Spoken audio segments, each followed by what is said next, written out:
Okay, so welcome back to another Bitwig tutorial, and in this one we need to talk about the Chorus Plus, which is a new device we get on the 4.2 version of Bitwig.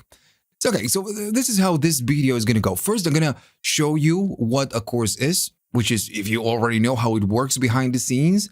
You can skip it. That's the first part. The second part, I'm going to go and use a test tone to see what everything does behind the scenes and how everything changes when we go from one different character to a different character and to the last one. And all of this is just going to be very kind of a geeky. So you should watch it if you're really curious and to see what's going on with this. And then at the end, I'm going to go and play a guitar clip. And I'm just going to go and see how it sounds with the different sounds. Maybe you want to watch that. Yeah, that's the different parts of the video. So first, I'm going to go and show you what a chorus is going to do behind the scenes because it's very, very dumb. Okay, so first of all, I'm going to go right here and I'm going to play a guitar. This is my guitar, right? Cool. Now, at the end of the day, a chorus comes from the family of the delays. So a chorus, it's delay, choruses, and flangers. They're all brothers or cousins, let's say. They all, pretty much come from the same place. Then you have the phasers, which is not a cousin. It's maybe, I don't know, a friend, let's say. It does something very different, we get a similar sound to the flanger, but it does it in a different way. But in the case of the chorus, I'm going to go right here to this delay. And for now, I'm just going to go and turn off this LFO. And I'm going to go and bring the Valhalla delay. Now, we are in mix 50%, right? We are on dual, and I have a delay on the left and a delay on the right. No feedback. I'm going to say no modulation, and it's hi-fi. So we get, the same repetitions. It's not tape or, bucket brigade or anything like that. So I'm going to go and go all the way down, and I'm going to go and play it. So this is the sound we get, right? It's a bit phasey because behind the scenes, this is doing something. But if I go to mix 100%, we get the same sound, pretty much. Okay. So a chorus is going to be a very short delay. And I'm talking about not 100 milliseconds or 1 second, or, I'm talking about like 40 milliseconds or something like that. That is going to be that's what the chorus is going to do. It's going to grab the signal, it's going to split it, it's going to delay it by, very short amount, and then, it comes out. So I'm going to go right here, and I'm going to set it to, I don't know, 44 or 45 or something like that. It doesn't let me do it right here on its small proportions. So I'm going to go and do it maybe 37, and I'm going to go to the right one, and I'm going to do pretty much the same thing, but I'm going to go and offset it just a tiny bit. And remember, we are 50% and dual. So I'm going to go and play it. Okay. So it doesn't sound like it sounds like a chorus. Or a very short delay. Now, behind the scenes as well, what a chorus is going to do is going to apply some kind of modulation on the delayed signal, on the affected signal. So I have an LFO right here. So I'm going to go activate the LFO and I'm modulating the left and the right in this fashion. So as soon as I play it, it sounds like a chorus, right? Shitty chorus, but chorus. Now this one has the ability to do some kind of a modulation as well. So if I go and turn this up, we get more of that chorus effect. Right. So behind the scenes, this is what a chorus is going to do. And then start with the geeky stuff. So I'm going to go turn off the delay and bring a test tone, right? This is a single tone, just a very single tone, just a sine wave. Now I'm going to go and mute it because I don't want to hear it. So I'm going to go to the Chorus Plus, right? And we have different versions. So I'm going to start with this one. Now, if I go to width of nothing, depth of nothing, speed of nothing, and I leave on the mix on 100%, we're going to see right here what each different character is doing on the vector scope. So right now on width 100, on width 0, it's just a single line. We're not going to be able to see much. So I'm going to go and make it wider. So the first thing that we can see is that it goes wide, but it's moving. Very slowly, but it's moving. So this is what we were kind of doing with the delay. We are kind of moving the affected signal. Now, of course, it moves on a different way. This one is going to folding, then going to the sides, then going up and then down. And then it's going to go, when it reaches here, it's going to go up again, and it's going to do the same motion. This is what this, is going to do behind the scenes. Now, the tone in the case of the CE, it means that it's going to make it brighter or darker. So we don't see it really right here, we just don't see it. Now, of course, the sound is going to change, of course, if we go faster or, if we increase kind of the intensity of this. So if I go to the depth, notice it's going to make it move a bit faster. It just moves on a different way now. Just moves differently. It's the same motion, but, moves on a different way. Now, the speed is how fast we're going to go and do this. So if I go to the speed, notice that now, again, we have a different motion. But notice that it's always the same one, right? Because we are using the same sine wave, and, it's always, we can predict this. So at the end of the day, we know with this chorus is going to go and move this way. The depth, of course, is going to make it a bit more aggressive, and the speed is just going to make it faster. And at one point, we cannot, notice or just tell what is going on. Now, of course, this is because we are in 100%, so we are just checking what's going on with the affected signal. But then when you blend it with the original signal, of course, you're going to get a different sound. Now, all right, so I'm going to go back right here. So this is how the CE it's doing its job. Now, the CE, and again, I'm telling you this based on my experience and what I'm guessing, because there's no information about what this is. They give you a hint, for example. And for example, if I go to show item help, it says CE, a synth style friend. So I'm guessing is the boss pedal course. Yeah, I'm just guessing. And then you go to the DD. So this is the Roland dimension. And notice the difference on how it moves. This one is a bit more aggressive and a bit more kind of a wider. It's just moving on a different way. But this one is a smoother, and it's kind of a moving on a different way. And this is how, these two are very different from each other. Now, they even have different controls. This one, it's called the width, and this one is called balance.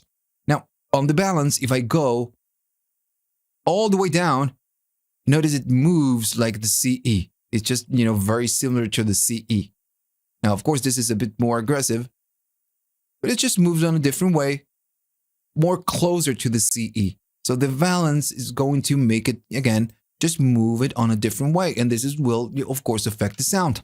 But notice on the CE, it's just much more aggressive with the speed and the depth settings. Now, the DD is much smoother. It's just, it's not it's very subtle. It's just very subtle. Now, of course, we can go up in depth and make it less subtle, and still is going to be subtle. And this is the nature of this course, the dimension course, the Roland dimension.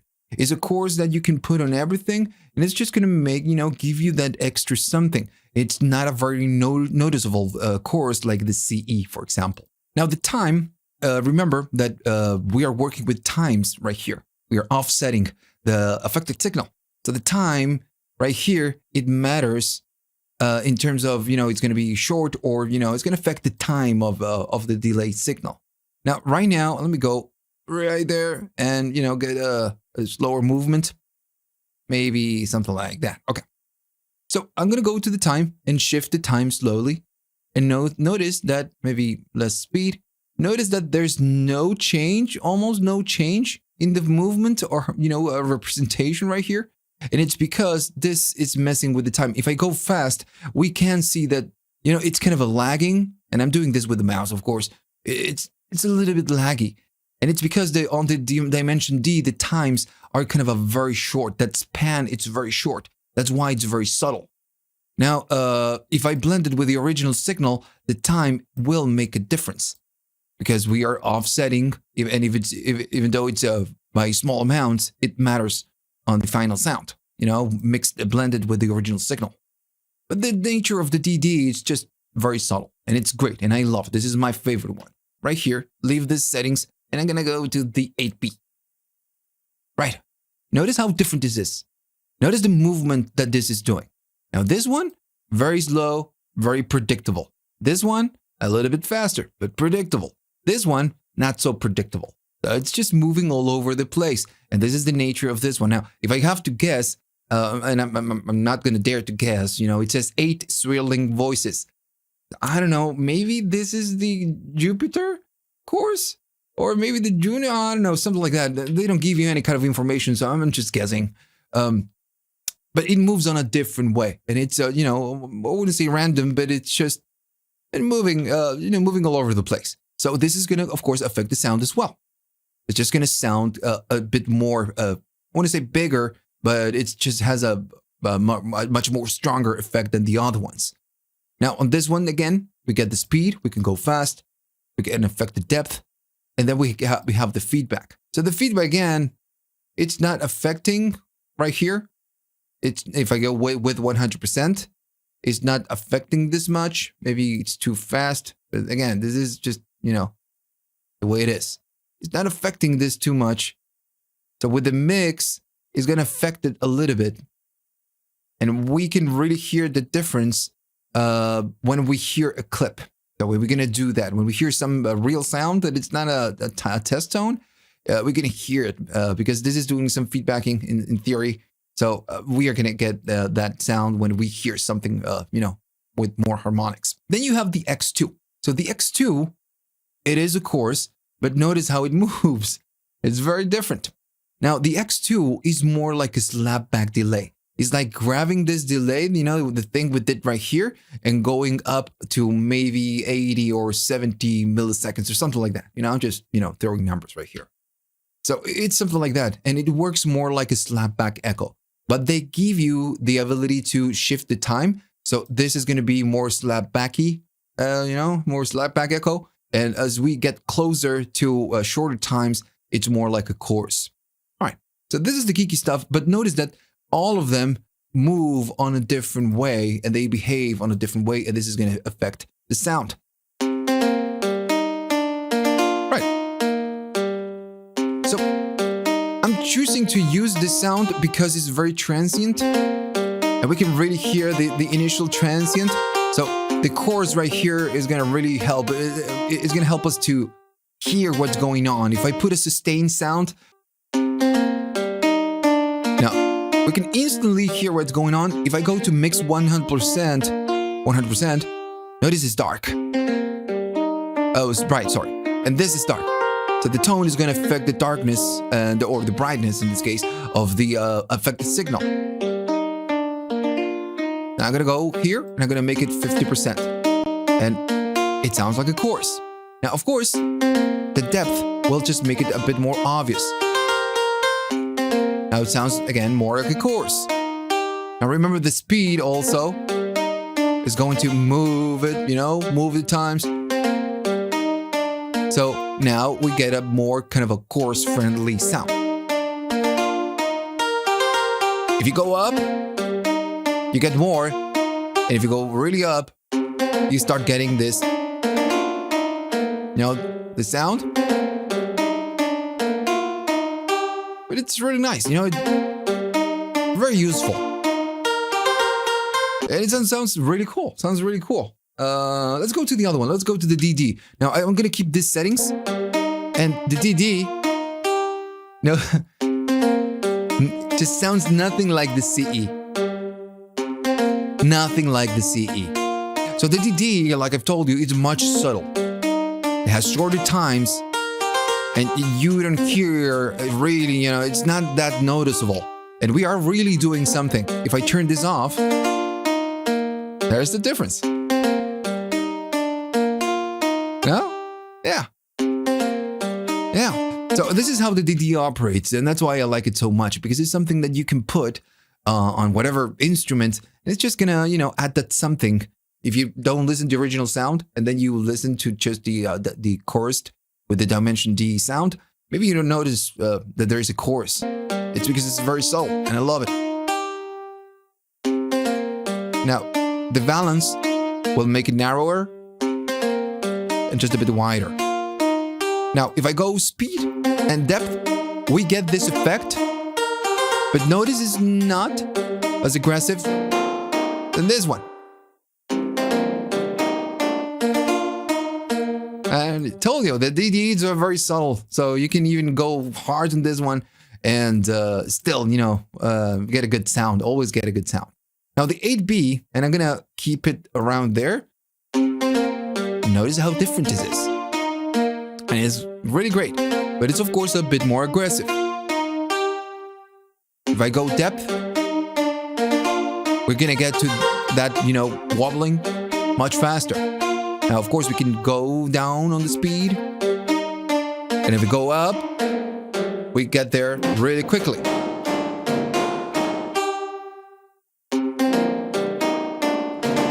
Very aggressive, right? But it sounds great. Now, I'm going to go maybe leave it there. And I'm going to play with the feedback. Now, with the imager, we were not able to see what's going on. Now, the feedback, if I go all the way down, it sounds like this. Now, I'm going to go all the way up. Can you hear it? So there's this slight kind of a pitching, or I wouldn't say pitching. Is that a little bit of kind of that detuning on the rights on the sides in this case. So if you're saying, or maybe you're guessing, it sounds a bit like a flanger. Well, yeah, that's the idea. That's what it's doing. It's feedbacking the signal, and that's what a flanger is doing. It's gonna give you that feedback, so you get this kind of a sound on the right and it's on the sides. If I go mono, it's more obvious.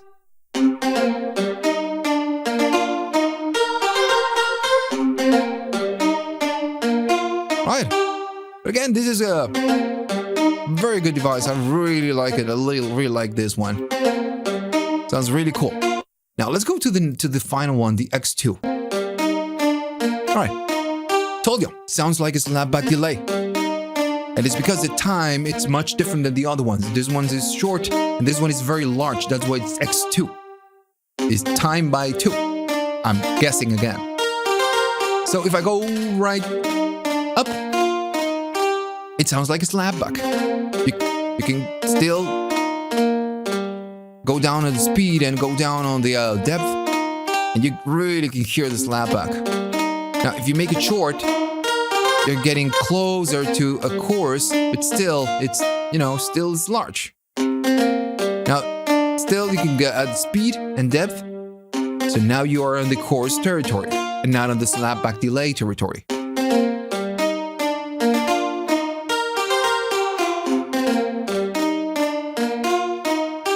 Really, I really like them all. They all have their uses. If I really want a more classic, kind of a chorus, I'm going to go with the CE and the 8B. And if I want, this one, maybe it's a bit more aggressive. If I want something subtle, I'm going to go with the DD. And if, and this is just my opinion. And if none of these are working, I'm going to go with the X2 and just trying to adjust the time to fit it to something I like.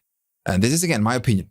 I really like this device, and I'm really glad that Bitwig is doing this, because the other chorus was good, but you need to work. You need to go to work and then maybe save a preset, and then you just need to go to work. That's it. But this one's, and it's a bit more pristine. This ones, they have some character to it. They have a personality. Each one, it has its own personality. So hopefully you learned something on this one. And on the next one, maybe we're going to talk about the flanger. And hopefully you learned something. Remember to like and subscribe and to check Patreon, because, that's how you keep the lights on this channel. So see you on the next one.